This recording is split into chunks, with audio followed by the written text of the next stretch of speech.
Whee!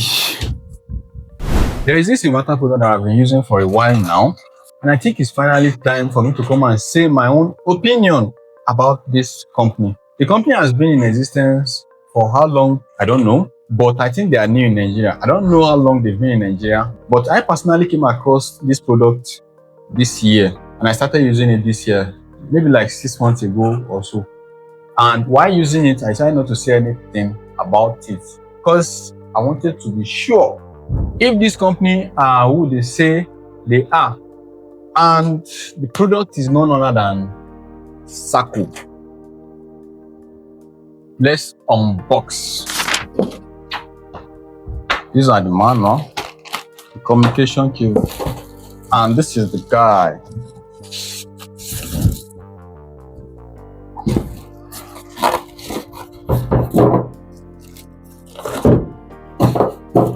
Okay.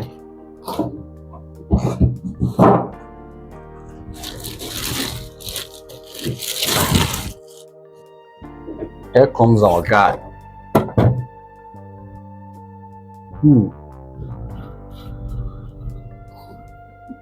I love the design. So let's check the physical look. Under it we have the battery connector, the PV connector, the input and the output, then the out. Beside it, the ventilation fan, the switch, and the other side here we have the fan also, and the communication ports. And the first thing here is the company that tested this product. Here we have assembly check, Cheng Liang. Okay, function test 1, Zhongjiawen. Sorry, I can't pronounce it better than that. Agent test check, Kao Yung Shin. Then function test 2, Yuan Bua Yang Bao Bua.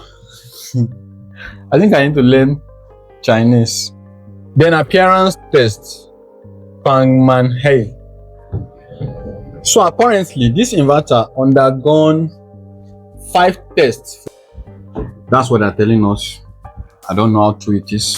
All right, enough of the physical parts. Let's dive in and see what I like about this inverter and what I don't like about this inverter. Let's start with the features. So right beside it, the first thing, we have the capacity, 2 kVA, 1.6 kilowatts. The color, white and black. Don't really care about that. Power factor 0.8.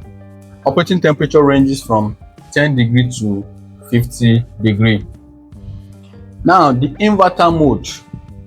DC input 12 volts. It is 2 kVA and it is 12 volt system, which is impressive. 133.3 amps. Now what they are saying is that you can pull, this inverter is capable of pulling 133 amps if your battery allows it. If you are using lithium and your lithium battery allows you to put 133 amps continuously, this guy is ready to chase that. That's what they are saying. Now the next one is AC output, 230 amps, 50 amps, 60 amps, then 6.9 amps. You see this 6.9 amps, let's do the calculation. The inverter is 1.6 kilowatts, 1600. So 6.9 amps is equal to what? Do the calculation. I don't have my calculator here. But one thing I can say is that you see this 6.9 amps, they are not lying. I've actually done a capacity test on this inverter and I was pulling 6.4 amps, which was about 1.4 something to 1.5 kilowatts. Inside 1.6 kilowatt, I was pulling almost 1.5 kilowatts, and the inverter was working as if nothing happened. So they are not lying. I'm not saying go and be pulling that amount, but they are saying it can go all the way to 6.9 amps. And I can say, yes, I have tested it they are not lying. Okay, the next one is solar charger mode, which is the PV parameters. Now, rated power is 2000 watts, which is very impressive. The 2 kV inverter is giving us 2000 watt of charge controller inside it. If we have to compare it to the normal external charge controller, the major reason why I don't like using external charge controller is that they have small capacity. They cannot take plenty panels. Even the 100 amps, compared to hybrid inverters, in fact, I can choose to use an hybrid inverter as a charge controller, and I will not use the inverter side of the hybrid inverter. I can do that because external charge controller are just, their capacity are just way too small for me. I don't know why they are doing that, but 100 amps will be telling you the maximum capacity is 5500 watts of solar PV input. Look at what this is offering us. If this were to be 6.2, you'll be getting 6.2 or 6500 watts of solar PV for an hybrid inverter. And for external charge control, I don't know what they are doing. So this one is saying 2000 watts max solar input current. This max solar input current, we need to be very, very careful. This one is saying 18 amps. So why I say we need to be very careful is I made one video that I was saying para-series connection, avoid it, that go for charge controllers that will allow you to do just series connection. People came at me, they started bashing me, blah. I am saying go for charge controller that will allow you to do series connection. You cannot go for low voltage charge controller and you'll be saying your panels depends on the charge controller you have. Why did you go for charge controller that is low voltage? Why?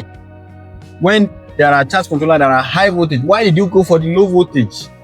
So because you went for the low voltage now, your panels are limited to that low voltage connection. That's what I was saying.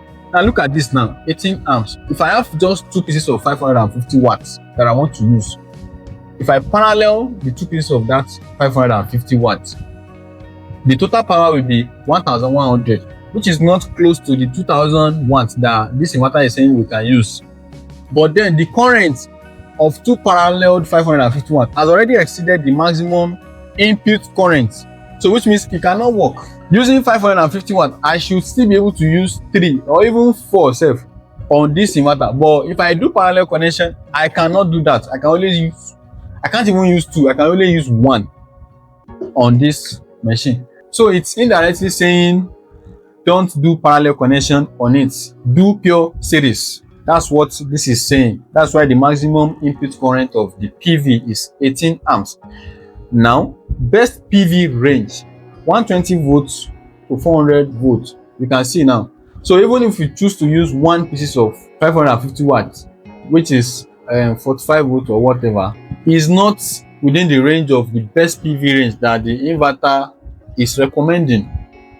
It's saying minimum of 120 volts, as in the best range. It's not that it will not work below 120, but it's saying the best is 120 to 400. So which means go for series connection. Whatever panel you want to use, do it series.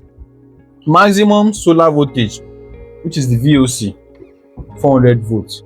Then MPPT voltage range from 45 volts to 400 volts. I think that is impressive. Now, having seen these features, I think there are plenty of inverter, other brands that can offer us these same parameters for this size. But there is actually something that I like about this guy. I've used a couple of hybrid inverters from different brands, but there is something I used to notice with few of the inverters from the same brand and different brands, that sometimes when the inverter is inverting, I don't know, there is a kind of leakage from the output of the inverter to the input, even when there is no public grid. If you put your tester at the input, live neutral, you see the tester will glow. And if you put your multimeter at the input, you'll be getting like 10 volts. So I don't know why that is happening yet. I'm still doing my research to see, and it's not earthing. Some people will say it's because you are not earthing. It's not earthing. Like you can see a 6.2 kilowatts from the same company, maybe you buy 2, and you see 6.2 kilowatt A we have that issue, and 6.2 kilowatt B we don't have that issue, and they are from the same brand. So I'm not sure why yet. I'm still trying to look into why that is happening. But you see this guy, I think I've installed up to 10 pieces in this year, and I've not met a single one that has that issue of reverse or leakage current back to the input. In fact, there was one brand that I used that time. The leakage current was there that even the AVP at the input of the inverter lit up. Like it lit up as if there is NEPA. That is there. But with this particular inverter, I've used a couple of it and I've never experienced something like that.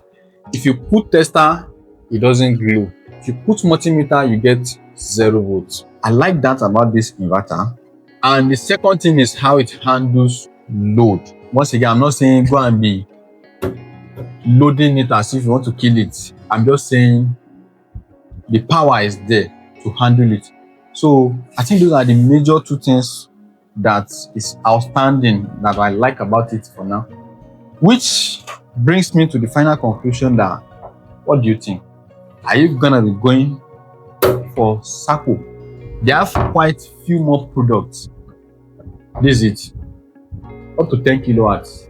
They even have batteries, lithium battery. I've not seen it. So now, here is my take. If their 2 kVA can perform this well, how do you think their bigger capacities of inverter will perform? I am definitely curious and I want to find out. I'm Bashir from Interdem and I'm the Chief Surgeon. Catch you guys in the next one. Bye.